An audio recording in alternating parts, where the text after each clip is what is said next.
Week after po ng ilibing po ng sinanay, parang naghahanap lang po ako ng pang-ipit na sa aming drawer po. Okay. E di, naghahanap po ako. Pagbuklat ko po, parang may nakita po ako mga ampaw.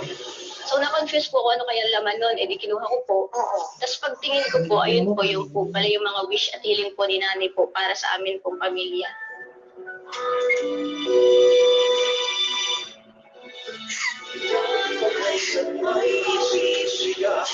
Sana makapagtapos ang lahat kong anak sa kanilang pag-aaral at magkaroon ng magandang trabaho.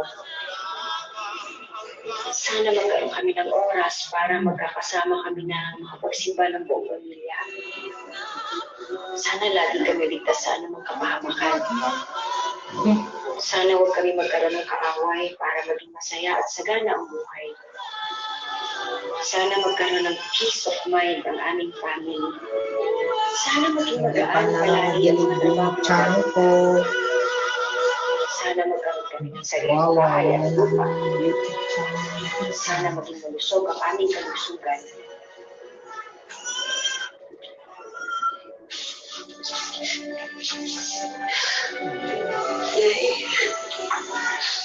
Sobrang nakakamiss kayo.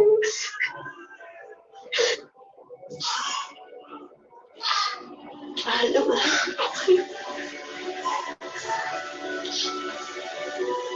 Kaya nila tatay.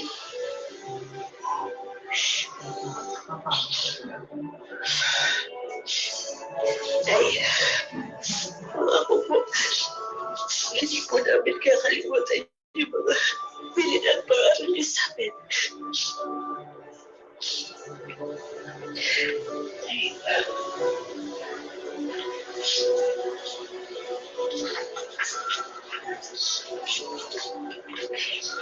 Lalo-lalo na po yung pagmamahal niyo sa atin. Happy Mother's Day po dyan sa heaven. Happy Mother's Day.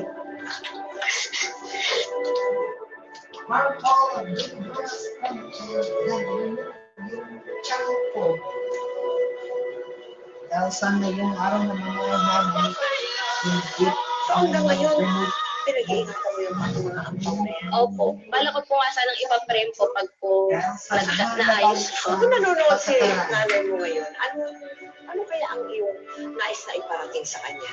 Ayun po. Kung nanonood man po si nanay po ngayon, syempre, bilang anak po, gusto ko pong magpasalamat po sa kanya sa lahat po ng mga ginawa niya po sa amin. Na lahat po ng hiling na po ay pilit po namin tutuparin pong magkakapatid. Kasi nga po, isa po siya sa pursige po para makapagtapos po kami sa pag-aaral na magkakapatid po. Kahit po mahirap ang buhay. Yun po. Mahal na mahal po kasi namin si nanay po. Sa lahat naman ng mga anak, ano ang maaari nilang matutunan din sa pinagdaanan mo? Ayun po, sa lahat po na mga nakaranas po na katulad po ng ganito sa akin na maaga rin pong nawalan ng ina, gusto ko lang po sabihin na ipagpatuloy lang po nila yung pangarap nila sa buhay po. Kasi po, lahat po ng paghihirap ng ating mga magulang, dapat po ay ating pong masuklian. Hindi man po nila makita na aktual, alam po naman natin na ang ating pong nanay ay nandito lang po sa ating tabi na nakasubaybay po sa atin po sa araw-araw. Maraming salamat sa iyo, and God bless your family. Thank you po. Of all the gifts that life has to offer, a loving mother is the greatest gift of all. Ang pagmamahal ng isang ina ay walang hangganan, mula sinapupunan hanggang sa huli niyang hininga. Wala siyang ibang inisip at hiniling, kundi ang ikaw ay makapagtapos ng pag-aaral, maging malusog ang pangangatawan at malagay sa ayos ang iyong buhay. Mga kapuso, ako po si Mel Tiangco na bumabati sa lahat ng mga kapwa ko ina ng Happy Mother's Day. Patuloy tayong magmahal at naway patuloy rin tayong mamahalin ng ating mga anak ngayon, bukas at magpakailanman. Yeah, Happy Mother's Day.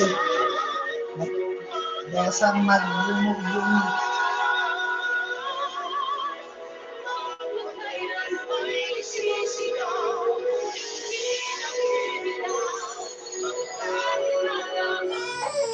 subscribe now to hashtag MPK YouTube channel to click here to subscribe your channel. And click the notifications bell to below. Thank you for watching. See you soon. Bye-bye.